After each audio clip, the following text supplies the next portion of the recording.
All right, hello. As Nishant said, my name is Lisa Burris. I'm an assistant professor at The Ohio State University right now, and I'm going to give you kind of a sampling of all the things that you can do with isothermal calorimetry to support work in your lab. We're going to talk very briefly about the background of this test, how it works and what it tells you, and then we'll go through some different applications that you can use with the isothermal calorimetry, and then sprinkled throughout, and then in a large text slide at the end, I'll give you some tips and tricks for optimizing your isothermal calorimetry, getting good results and good and consistent results.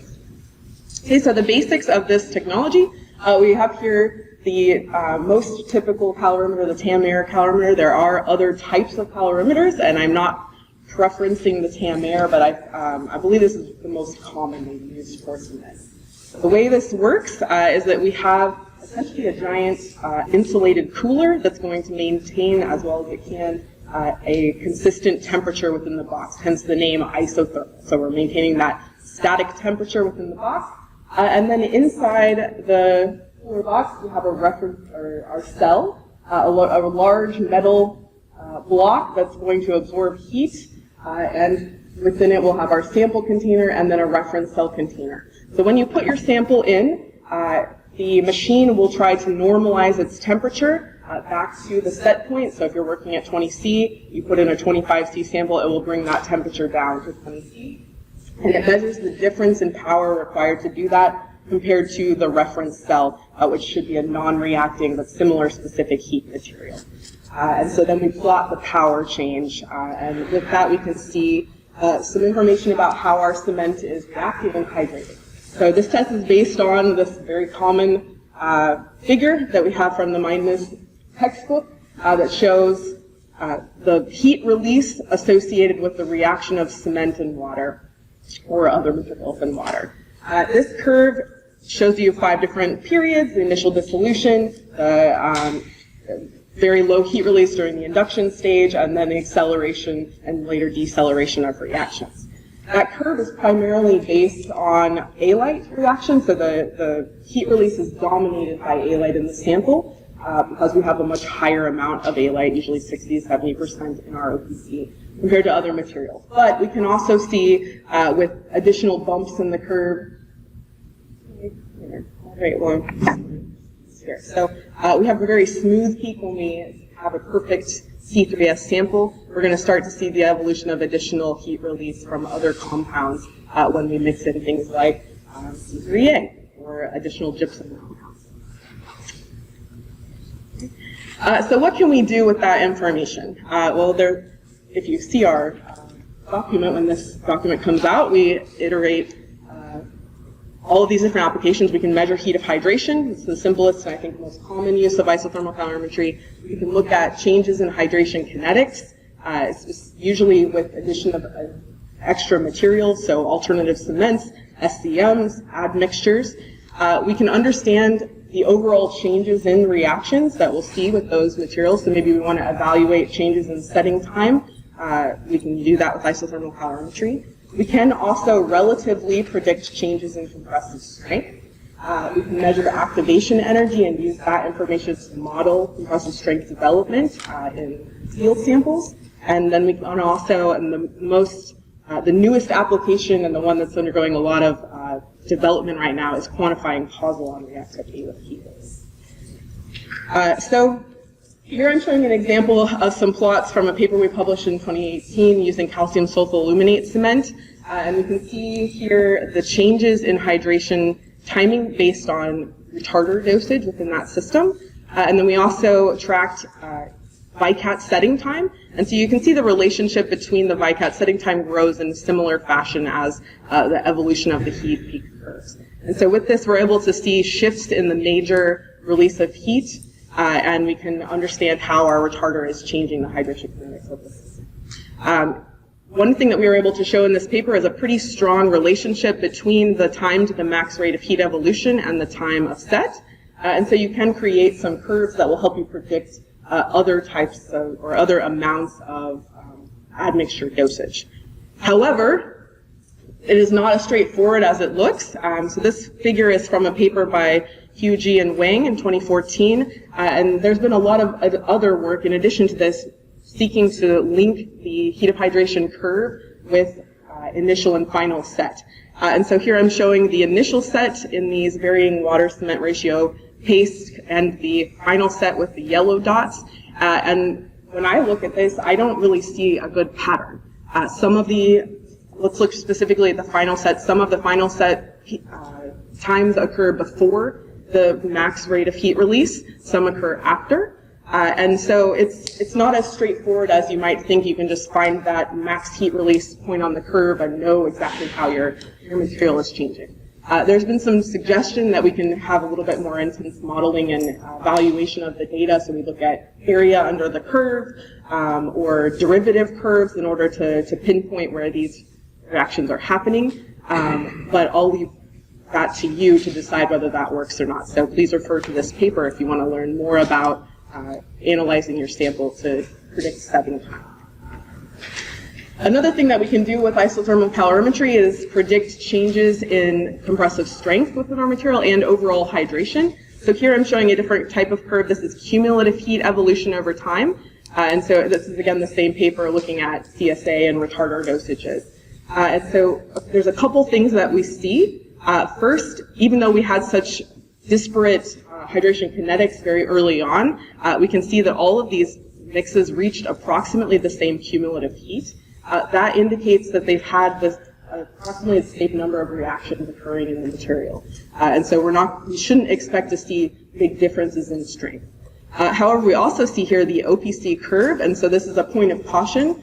Just because you have similar or different heat release doesn't mean that you necessarily can track physical properties. So in these systems, there are two different types of cement. They're going to be having two different types of heat releasing reactions. And so we can't necessarily predict that the OPC here is going to be a higher strength material just because of that. So while you can compare similar samples, you have to be careful and think about what's in your system before you do that for sure. At the bottom of the page here, I've shown work by Benz that just to prove to you that you can predict compressive strength changes. So he's showing amount of heat release, cumulative heat release over time compared to compressive strength, and we see a pretty linear correlation between those two values. Again, using a similar property set of materials. Other things that we can do with isothermal calorimetry, we can compare changes to the system with regards to reactivity of materials based on heat release, and we can also look at the effects of materials on our cement hydration. So in the left, on the top figure here, I'm showing samples that are normalized by the mass of the paste or the total mass of cementitious materials. And so this would be useful if you're looking into total heat of hydration, you want to reduce your heat release to control expansion or an application like that. In the bottom, we instead normalize by the mass of cement only, not by the additional pozzolan that was in the mix. And so you see, first of all, higher heat release from that, and that's indicating changes to the cement only. So if I see increased heat release in this case, it's indicating that something about the system is spurring on additional or faster reactions. Or if I saw a reduction, that would be indicating that something about my addition is preventing some of the original reactions in the system. So here are shown some plots of calculating activation energy. So activation energy is a main component in the maturity modeling method. We can use this to relate heat release in the lab to a temperature profile of in-place structures. So in the bottom here, we've tracked heat release over a couple days while it was heating up or cooling down on site. And we can calculate the total heat evolved and relate that back to strengths that we've tracked in the lab. Poole et al. In 2007 had a great paper looking at using isothermal calorimetry curves to calculate activation energy, which tells you how much energy it takes for a material to start reacting and continue reacting over time. So higher activation energy means that you're going to need more energy for the system, or potentially higher temperature to kind of spur the start of this reaction. The way that we do this is basically choose a similar quantity of hydration point on the curve. In this paper, they indicated the max heat release or the max slope of this curve as being that point. When we track reactions across several different temperatures. So you can see from 5C to 60C here, and then we plot those, and the slope of the curve becomes your activation energy. This is pretty straightforward, and it's really nice for modeling your system and for predicting the behavior of things in the field using base data. Another thing that, so along the lines of temperature testing, we can also evaluate the effect of changes in environmental temperature on our cement hydrogen kinetics. So here we're showing 4 different samples that were, we equilibrated the isothermal calorimetry at different temperatures. So you can see 15, 23, 30, and 38C. And then we can see, based on shifts in the curve, how much setting time delay we would expect to have in these samples. The TAM area in particular is really useful because it can be set between 5C and 90C, so you have a very broad range of temperatures to choose from based on what environment you think your samples would be exposed to.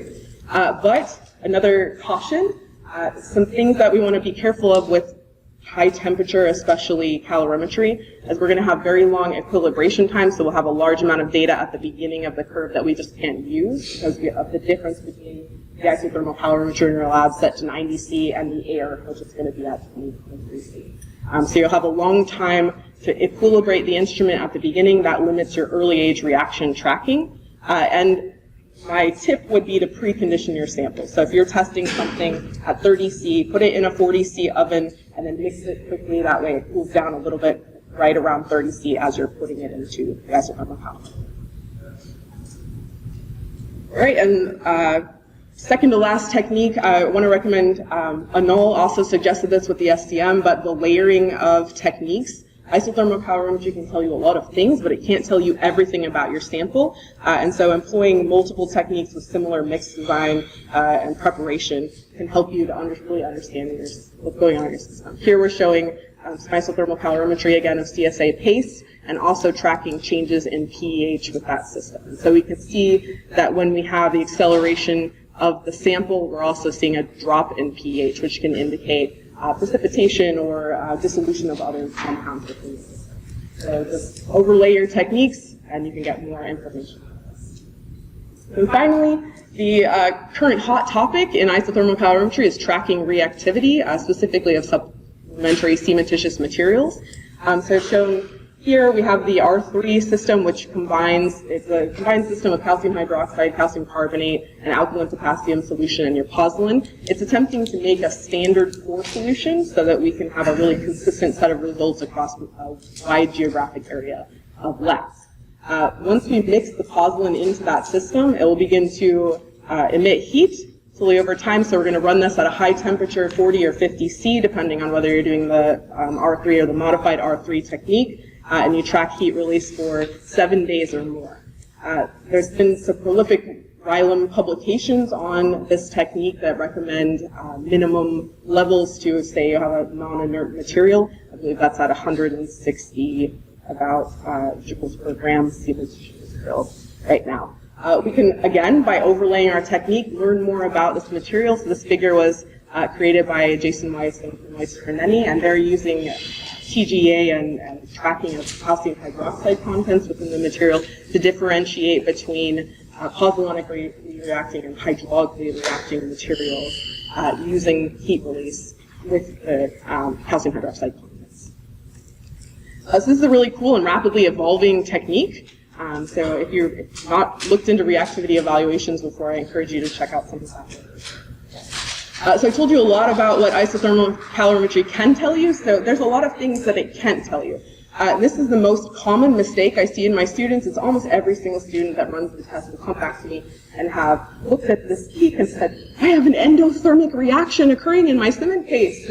Like, well, okay, that's because the room was slightly warmer than the isothermal calorimeter, and so, cooler than the calorimeter. So when you opened the cell, you let in cool air, and now you're having to equilibrate back to that original set point. So just because you're getting data in this test doesn't mean that it is real data, and it's a known thing that you shouldn't use your data before about 30 to 45 minutes after you insert your sample. If you practice and you get really good at quick opening and closing of it, I've found that I can reduce the equilibration time a little bit, sometimes to around 15 minutes, but that does take a very experienced I've run hundreds of sets of calorimetry, and it definitely didn't happen quickly. So practice, but then also anticipate that you're not going to be able to use that early data. We'll also see that initial wetting and dissolution curve. The only way to track that, you can actually purchase an inner calorimeter mixing system where you put all the dry materials into your vial already in the calorimeter and then pipette in water and mix inside of the calorimeter. That can give us some information about that initial dissolution, but it's still, I generally hear that it's risky to trust it. So if you're really good at it, you can probably get great data, but it's challenging.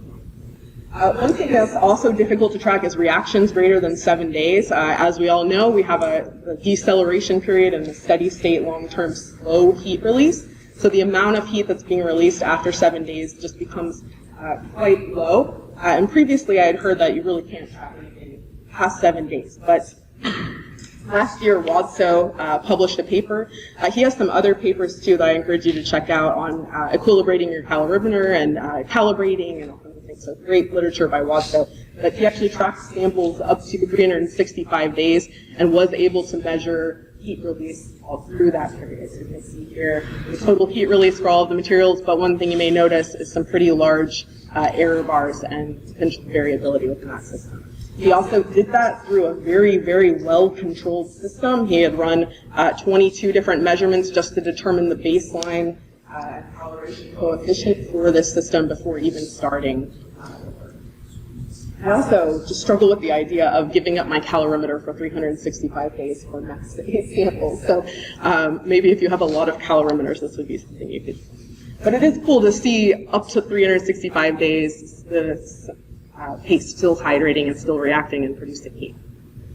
Another thing that calorimetry cannot tell you is if your material is reacting. So this is a really well-known effect, the filler effect. If we intermix something inert into the system that's at equal or smaller particle size than our cement grains, we can actually enable CSH nucleation without any additional reaction from the material. So here we're showing a quartz that was used to replace cement at a 40% replacement level, and we all know that quartz does not react in our cementitious system, and yet we see higher heat release in the quartz system, just like we see in the slag and fly ash system compared to the LPC. We know the quartz isn't reacting, but it's it's allowing the nucleation to occur at a slightly lower energy level, and so we get actually more reaction at that early age due to the filler effect. So just because you have higher heat doesn't mean that you have more reactions, so you have to kind of compare overlay techniques. All right, so we're close to the end. A couple tips and tricks that I've learned from doing this over time. The first is with regards to the reference cell.